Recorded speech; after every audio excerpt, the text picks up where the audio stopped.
Criminology is a true crime podcast that may contain discussion about violent or disturbing topics. Listener discretion is advised.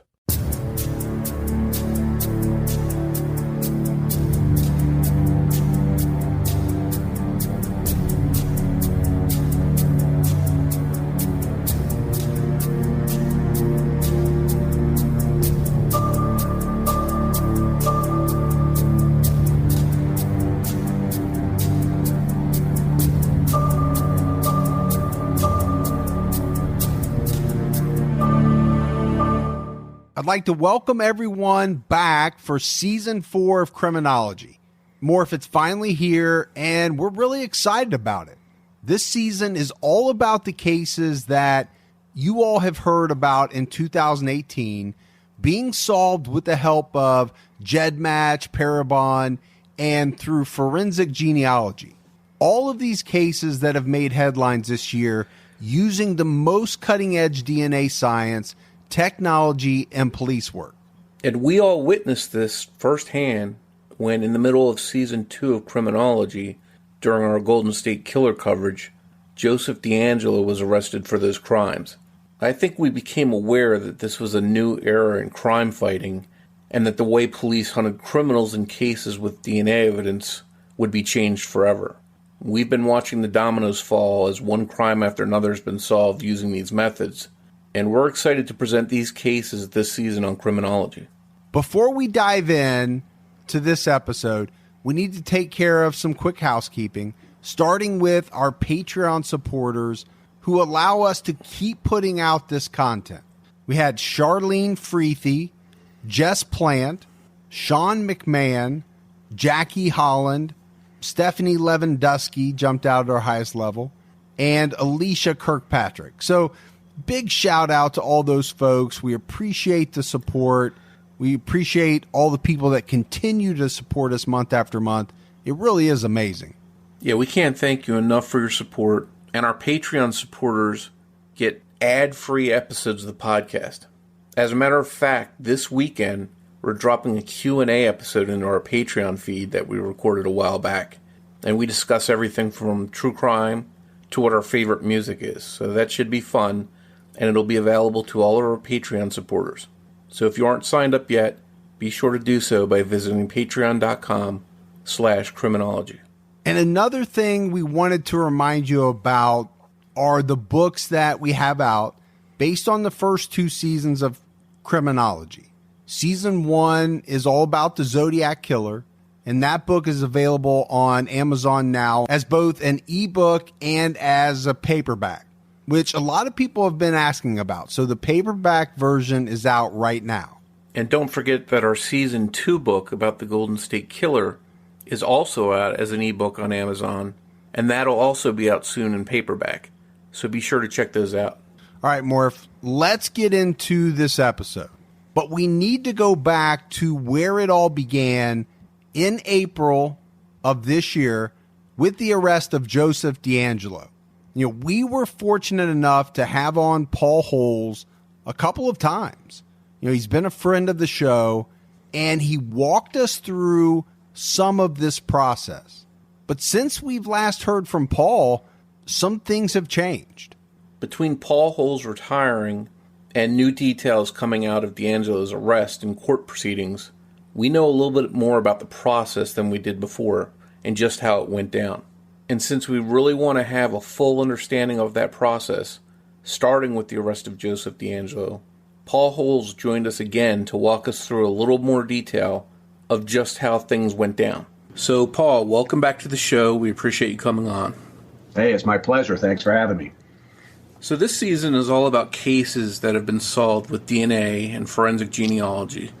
The Golden State Killer was the first high-profile case to be solved using that method. And since then, there's been a slew of crimes and cold cases that have been solved the same way. Did you ever think when you uploaded the Golden State Killer's DNA profile into GedMatch that there would be this ongoing ripple or domino effect of other cases being solved? You know, when I initially started researching into it, I could see that the power of the technology, But frankly, I was so keyed in on the Golden State Killer aspect, I wasn't thinking about this could be, precedent setting for other cases. In hindsight, obviously having such a high profile case like the Golden State Killer solved using the technique, it just makes sense that there would be this domino effect with other cases that have suitable evidence to use the technique on. And just to step back for a second, we had talked before when you came on the show that one of the hurdles you faced as an investigator in the case was that private DNA databases like Ancestry.com or 23andMe, they wouldn't just open up their doors for you to submit the Golden State Killer's DNA profile into their database. But you knew if you could, you would probably find a hit pretty easily. And, obviously you tried GedMatch and went the public database route. How did you come up with the idea to initially use, a database like GedMatch and then ultimately pick GedMatch itself? I had heard of GedMatch and GedCom and DNA GedCom. I had no idea what those websites were. And it really comes back down to that one case that I just coincidentally had involvement with, in which I had the conference call in February of 2017 with a San Bernardino detective named Peter Headley. And during that conversation, that's when I learned about the genealogy technique. So when I'm reaching out to the genetic genealogist who assisted in that case, Barbara Ray Venter, and I'm asking her, hey, can you help me on this case? And I'm not telling her which case it was. This is what I've got. And, there's conversations with her where she's throwing out these websites. And of course, I'm taking copious notes. In addition, I'm doing a bunch of research at home in terms of how the technology could be employed in identifying an offender. And that's when I started to learn more about GedMatch. And what I ended up doing was taking my parents' own DNA profile that they had developed at Ancestry.com, downloading it out of Ancestry and uploading it into GedMatch so I could learn how to use the system. And it was during that process where I was just absolutely stunned at how powerful the technology could be. And that's, once I had done that and I realized how it could be done, that's when I started hitting the agencies that had cases in the Golden State Killer series saying, this is how we can solve the case if you just let me use some of your valuable DNA evidence. And once you did get it in there, and I assumed you picked that one in particular because it had the most profiles in it, would that be a correct assumption? Well, GedMatch is not the one with the most genealogy DNA profiles. That would be Ancestry. And then, of course, you have 23andMe and Family Tree DNA, but these are closed private systems. So it would require more legal action in order to be able to search those systems, whereas GedMatch was open source and public. So the thought was, well, let's see what we can get out of GedMatch, knowing that GedMatch had a sampling of DNA profiles of people who had been tested in Ancestry and tested in 23andMe and tested in Family Tree DNA, et cetera. So it was sort of this mingling spot for people who had used different proprietary systems. So it really was the easy way to go. And that's what we did initially, is to get the results out of GedMatch. And then if we failed at doing that, then we would explore what we could do and how we could go about searching those other sites that were closed. And once you made the decision to put that DNA into GedMatch, how long did it take to see a hit? So, when you upload into GedMatch your DNA profile, it does tell you it usually takes 24 to 48 hours for their algorithms to come back with the list of results. And we got a result. I was looking at results within a day after I had uploaded the profile. What was that feeling like? Yeah, that was, it was a moment in time in which it gave me hope. I was coming off of a phase in my investigation where I was in the doldrums because it looks like I was just striking out, started down this path pursuing the genealogy. But going into it, the expectation really was, I know if the right people are in the database, we can solve this case. But given the Golden State Killer's luck, chances of him having a close enough relative in the database is probably slim to none, and we're going to strike out on this. So when I saw the initial results, and they were on the order of third cousins, I was like, well, that's what I had used with my dad's DNA profile to be able to show how this technology works. So it gave me hope. But I didn't realize at that time how hard working with third cousins was going to be when you're dealing with an unknown offender and trying to triangulate amongst these distant relatives to identify him. And then once you found that DNA match in the database, that's just the start of it. You still needed to figure out how to trace that back to actual suspects, and that's where it involved the forensic genealogy. Tell us about the whole process and how you went about, interacting with Barbara Ray Ventnor, and to do that. Well, and I think, part of the misconception out there is when you search a database like GedMatch, you're not getting a match. You're getting a list of individuals that's sorted based on the amount of DNA they share with your profile, with the Golden State Killer. And so I was dealing initially with a list of 25 third cousins to the Golden State Killer. So it's not really a match and you have one person and now you're off and running trying to build a family tree. I was looking at 25 people plus in terms of how am I going to proceed to identify the Golden State Killer from all of these people that share a portion of their DNA with him.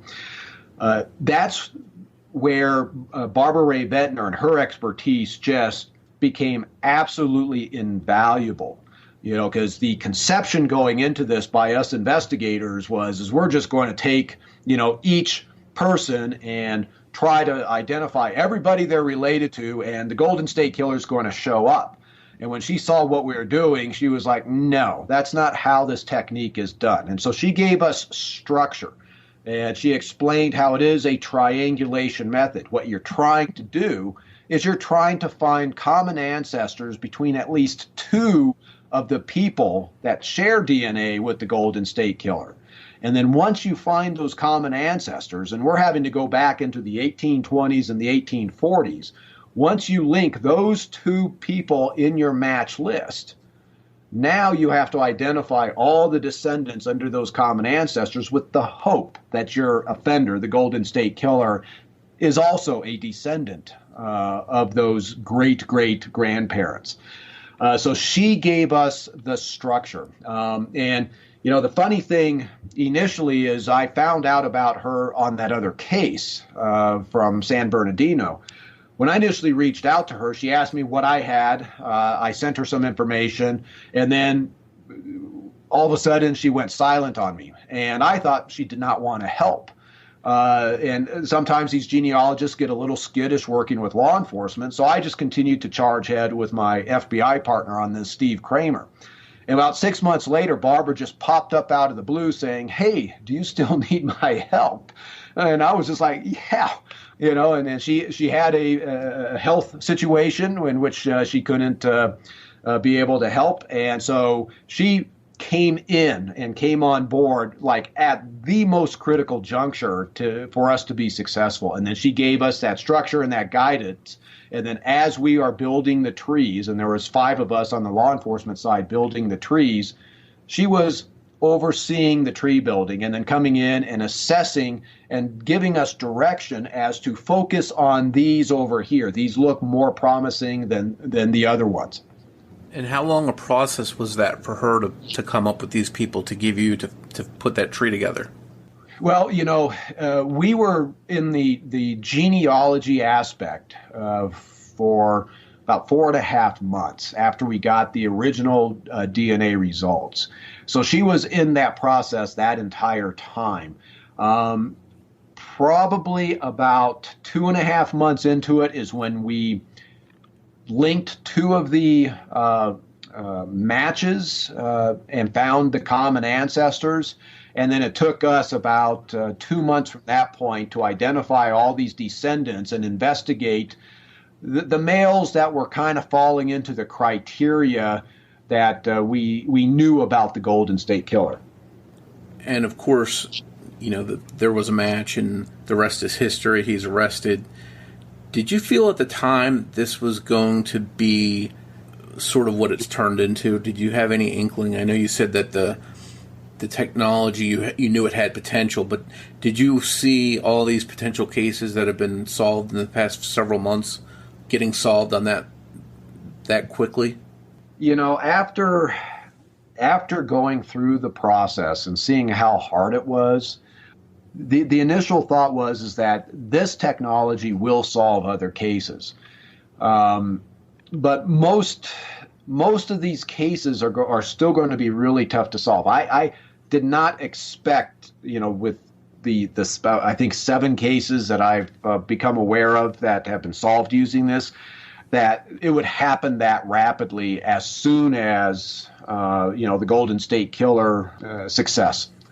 Do you think your background in lab work and working with DNA gave you as an investigator a leg up in understanding the process and approaching it in a way that could help solve the case? Yes, there's no question about that. Many other investigators had thought of, for their own cases, let's search Ancestry or let's search 23andMe. So doing the genealogy aspect, there was nothing novel about that thought. But many of the investigators didn't understand the DNA technology that's needed in order to do this search. And so that was an advantage that I had, because as soon as I heard about it and then I started self-educating on it, that's the aha moment of I saw the power of the technology, and that's when I pushed all the chips into the middle of the table saying, we need to pursue this in the Golden State Killer case. So having that scientific background and aptitude for that was an advantage. And this case sort of makes you a bit of a pioneer. Did you ever envision yourself being a pioneer in this kind of police work? No, not at all. And it's interesting to see those types of statements being put out there. I keep emphasizing I did not invent this technique. I recognized it as a tool that could be exploited and very likely could be successful. So I think that's where my contribution comes in, is just that recognition of that tool. And I wasn't scared to pursue it. You do see individuals that will back away going, I'm not sure I want to go down that path. Once I was assured by legal minds, multiple legal minds, it met, all the requirements of being a legal process, then it was full bore. Knowing that there would be some concerns from the public on privacy, that didn't stop me, because I was completely comfortable that what we were doing was legal. And that's your main concern in that situation, is that you're crossing your T's and dotting your I's. You always are evaluating, what you're doing as an investigator. Is this a legal process? You're consulting with district attorneys. You're going in, you're getting warrants, talking to the judges. So, you do want to make sure you're not overstepping anything that's going to potentially compromise the case down the road. And it seems like most people have been pretty accepting of this technology and using it to solve crimes and seeing what it's done. But there's a little bit of backlash of people, you touched on it a little bit, people with different concerns, privacy concerns or whatever kind of concerns.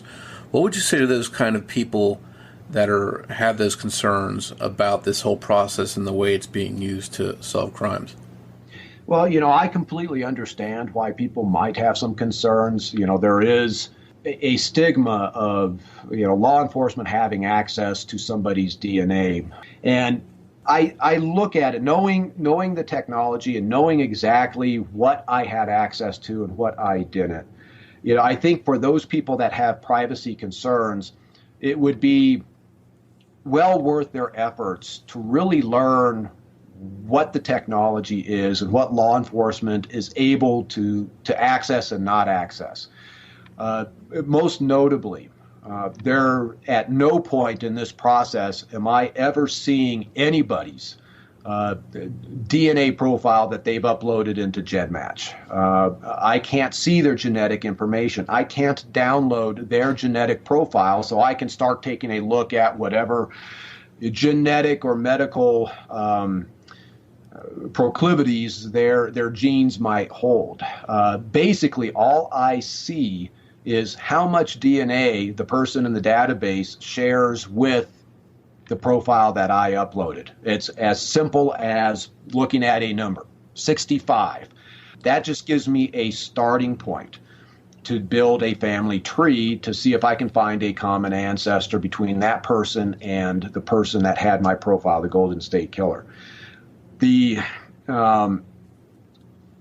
crux of this technology is genealogy. The DNA just gives you the starting points, but everything that we do after we get that list of results is all genealogy based. And when you look at what genealogy is in terms of putting together families, it's going to open source public government documents such as census records, newspaper articles, obituaries, birth certificates, marriage licenses, etc., and figuring out who's related to who from that starting data point.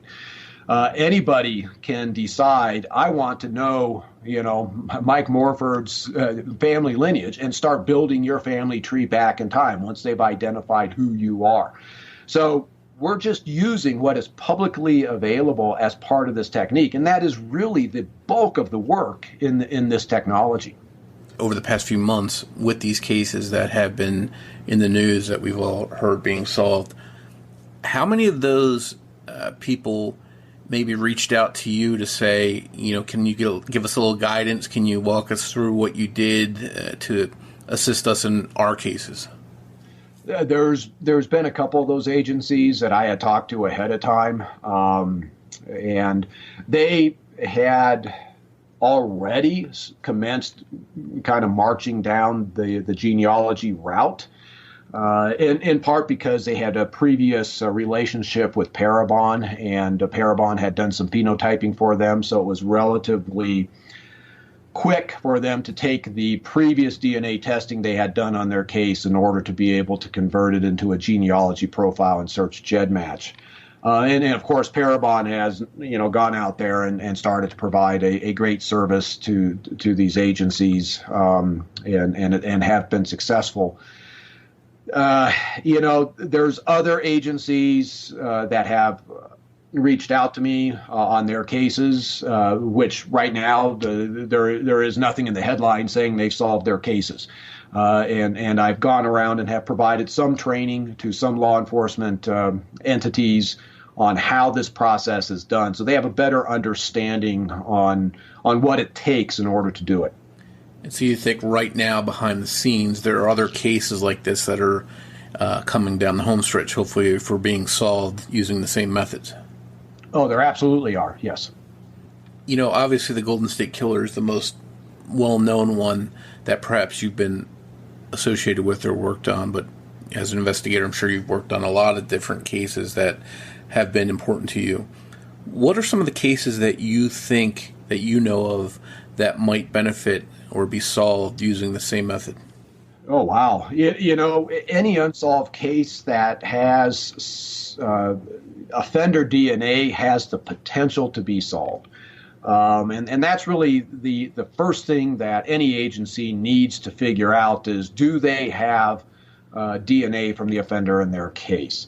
Some cases will have a lot of DNA and it's easy. Some cases will have very, very little DNA and it could be very hard. Most notably would be something like the Zodiac case, which everybody would love to see solved. But the issue in that case is you don't have a great source of offender DNA if you have offender DNA at all. So that's going to be interesting to see as investigators in that series move forward. Are they able to pull DNA off of an envelope flap or a stamp that they're confident came from the Zodiac, and then that DNA is sufficient in terms of quality and quantity in order to be able to produce this genealogy compatible profile. One case that I had heavy involvement with that I am really hopeful this technique could help solve is a series in Northern California committed by an offender that we know as the NorCal rapist. This was a guy that hit 7 times that we know of, not a real high volume guy, starting out in the Rohnert Park, Sonoma area, and then moved around kind of the Northern California region over the course of about, I think it was 15 years before he just disappeared. And he is an offender based on what he was doing to his victims that needs to be caught. And I know we have his DNA, and now it's a matter of exploiting that evidence to see if we can identify him. So if there's bad guys out there that have committed these kind of crimes, enough DNA, they need to be worried. Absolutely. And that's something where, you have offenders that realize they left DNA, like DeAngelo, but think, I'm not in any database like the FBI's CODA system, so they'll never catch me. Well, now it doesn't matter. So if they left DNA, it doesn't matter if they have been sampled and put into a database themselves. If they have even a relatively distant relative that has decided to pursue their genealogy aspects and have been tested, it's possible that the offender can be identified through these genealogy databases. Awesome. That's good stuff, Paul. And we appreciate you coming on. You're always a wealth of information, especially with the topics that we're dealing with for this season. So I appreciate your time, and it's always good to have you on. It's always fun. Thanks for having me. So that was a really detailed account of just how the Golden State Killer was taken down. And you heard Paul mention GedMatch several times. And GedMatch is something we've all heard, we've all read about in 2018. But what is GedMatch exactly? To understand how this entire process works, it's important to have a full understanding of what GedMatch is and how it's used. To get a full overview of GedMatch, we thought who better to reach out to than the creator and owner of GedMatch, Curtis Rogers. Curtis joined us to give us an inside look at GedMatch and how it works. And now here's our interview with GedMatch creator and owner, Curtis Rogers. Hi, Curtis. Welcome to Criminology, and thank you for joining us on the podcast. Thank you for inviting me. Kurt, we've all heard a lot about GedMatch in the news lately. It's sort of all over for people that follow true crime and see all these cases being solved. But can you tell us exactly in your own words what GedMatch actually is? Yeah, it's a website that was really designed for genealogy researchers, people who are trying to find relatives, and we have a database of autosomal DNA, which is different than forensics is using, but it gives you a much better opportunity to find relatives who are still living and have a common ancestor within the last 5 or 6 generations. And it turns out that this type of research is also beneficial for forensics. And what inspired you to start GedMatch, and how'd you come up with the name for it? I started GedMatch because I had a surname project group with Family Tree DNA, the Rogers surname group. This is all Y DNA, the male chromosome DNA. And I wanted a website that was more proactive than what was being offered by Family Tree DNA. So I found a person who was very capable with computers and technical things, which I am not. And he came up with a terrific program that's about the time autosomal DNA became available for genealogists. And all of a sudden, people were finding that they had lots of living relatives, and they started sending emails to each other. Do you have a McGillicuddy in your surname, in your family? No, but do you have a Jones? No, do you have a? And it go on and on for hours and hours and hours. And I said to the person that was working with me on technical matters, can we do a computer program that would match family trees so people didn't have to constantly write back and forth to save them lots of time? And he came up with a program, and it was, I thought, brilliant. And I said it was too good for just my little surname group. We should start a company in which we can share this with other DNA research, with other genealogy researchers. So we did that. Why GedMatch? Because the family trees in the Latter-day Saints LDS Church, Mormons, are called GedComs. They had developed a program called a GedCom so that they could trade family trees online. And GedCom has become a kind of a accepted name now for family trees. So what we were doing was matching family trees, GedCom. So I decided to call it GedMatch. That's how we got our name. And what year did you launch? 2010. So how does the site, how does GedMatch differ from, say, the big name, well-known commercial genealogy sites that are out there that people can join? We are an adjunct to them. We are not in competition with them. They test people, and then they can match people that they've tested with other people they've tested. GedMatch, people can put their own DNA that from whatever testing company they've used onto GedMatch, and then match with people who've been tested by other companies and are willing to put their DNA on our site, or their genetic information on our site. So we also have some tremendous tools for researching using genetics that are not available on the testing company sites. So people want to be on GedMatch, and the only way they can do that is to go test it by some other company. We don't do testing. So we are helping these companies, the testing companies, and they know it, and we work with them. And I personally have put my DNA profile into GedMatch. So all you're really doing is essentially uploading the data from your other results that you've already gotten into GedMatch, and it's matching with other people, correct? No, we do not upload anything. It's uploaded by the people who own that data, and that's the person who is tested. They have full control over their data. They can upload it to GedMatch. They can delete it from GedMatch. They have complete control over that. We do not do anything with their data other than provide tools so that they can find matches. And many of us first heard about GedMatch after the arrest of the Golden State Killer. It became public knowledge that your database, GedMatch, was used to find the suspect's relatives. Did you know at the time that your database was being used for that purpose, or did you find out afterwards like everybody else? I found out afterwards, just like everyone else. We had, in our policy statement, always stated that the information that's available online could possibly be used for purposes other than genealogy, but we never really specified. And frankly, I didn't think of law enforcement as being one of those uses. There were, people could maybe try and use some of the email addresses or something of that type, which we do everything we can to prevent. But hey, it's online, things could happen. And we've always warned that. But law enforcement was not one of the things that we really had in mind. And I know your privacy policy on there is very clear. It essentially says do not put your DNA information in here unless you want to share it. So I think it was pretty cut and dry, and that's how they were able to access it to catch the Golden State Killer.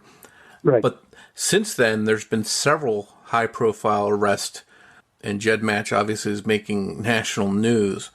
And I assume there's been a large spike in data being uploaded to your site. What kind of numbers are you seeing from that? We're really not seeing any kind of a spike. We did for 1 or 2 days see a spike where, we notified everyone, and we want to educate our users as much as we can. There's a spike of people who took their information off. However, there was only one day in which more people took information off than put it on. But the number of people putting it on really has grown steadily ever since we were formed, and continues to grow steadily. I can't say that we're really getting any more use because of the publicity we've received on this. I know some people want to upload their DNA to GedMatch, obviously for genealogy purposes, but some of them actually want to do it to help solve crimes if they can. They want to build a database for law enforcement to use their DNA. But I've also heard some people say that they're worried about what can be gathered with the information that they're putting into your site. What would you tell those people to alleviate their concerns about the data they're putting in there? With all due respect, they don't really understand what's happening. Well, first of all, let me just say, the traditional forensics are forensics in which you gather forensic evidence at the scene, and then you compare it to suspects. They point directly to suspects. Does it include the suspect or doesn't it? With our database, with our methods, I may be going in excess to call it revolutionary. I think it is. We do not point to a suspect. What we do, what is used by our site, is to point to a path to finding a suspect. The problem with the Golden State Killer is they had plenty of evidence, but they had no suspect to compare it to. And how many other cases are like that? When you don't have a suspect, it goes into the dead case file, and maybe someone will look at it in future years, or maybe not. And what happened now is we can take stuff that's in that dead case file and find a suspect. And if we can find 2 or 3 suspects, 4 or 5 suspects, now the old method of forensics can point to those suspects and compare the DNA evidence or whatever evidence, whether it be DNA or hair samplings or fingerprints, whatever. They can use those in the way they used to because they now have a suspect. So this is a whole new way of forensics looking at things. We are able to provide suspects where suspects did not exist before. And one thing with your database is that law enforcement does have the availability to access it, where with some of the commercial sites, they don't. Okay. Let me respond to that. You're talking about, are we violating people's privacy? Well, first of all, we don't have any DNA on our site. You cannot find anyone else's DNA. But beyond that, we do not show. The only thing we show are matches. When we're doing the law enforcement type of things, we, as I say, point in the direction of down a pathway of finding suspects. But that pathway includes not just our database, but hundreds of other databases that can be used by people who are well experienced in genealogy. For example, first thing I would want to do would be to look for family tree databases. There are hundreds of those. They can be found in your local library to just massive ones that are online. I'd want to look at Social Security indexes, maybe cemetery databases. Newspapers are a big one. You find out a lot about relationships by looking at obituaries and marriages, who attended and who's involved, and on and on and on. So there are all these other databases. Now, if you're going to say that GedMatch is violating people's privacy, you have to say the same thing about every one of these other databases, because you're not going to find anyone using just GedMatch. Every one of these databases is important, and every one is a step towards finding the suspect. So GedMatch, you're saying, is just it's a tool along with several other kinds of tools that have long been available for people. It's a whole new way of looking at it. It's a whole new paradigm. And you mentioned earlier that you didn't envision GedMatch being used to help law enforcement, but obviously that's something that it's doing, and it's doing it in a way that's, as you mentioned, revolutionary. What's your personal take on that? Is that something that you're proud of? Helping all these people in these cases get closure? That is an issue that has kept me awake many, many nights. On one hand, I want to do everything I can to protect the people that are using our site. On the other hand, people like the Golden State Killer make Jack the Ripper look like a choir boy. And hey, it's good that he's off the streets. And I can't tell you how many emails I have received from people who lived in California at the time, whose whole life has been affected by this Golden State Killer, knowing that he was still out there. So to answer your question, I'm concerned. We can't prevent people from putting information on our site. We're there so people can. What we can do is educate them, make sure that they understand that when they put their information on our site, it is visible to law enforcement and everyone else.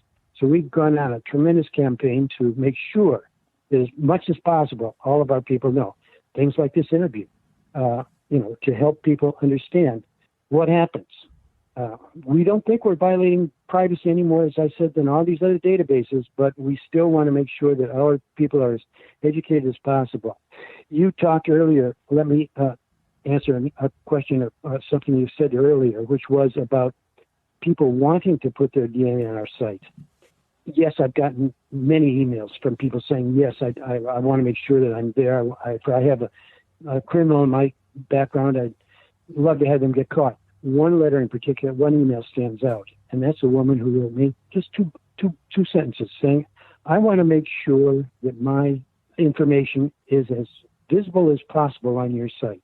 And the reason is my father was a serial killer, and I want to make sure that if any unsolved cases out there, the people involved can get finality. That is, I cried when I got that. At first, of course, you're thinking, is someone pulling your leg? No. I've got the full police report on that case. So she was not pulling my leg. So these people are reaching out to you and sort of complimenting or being positive about the results that, law enforcement is getting using GedMatch. Yes, very, very strong support. Now, it could be that just people aren't going to write me and say, phooey on you. They'll just take their information off of GedMatch, and I would never know what their reason is.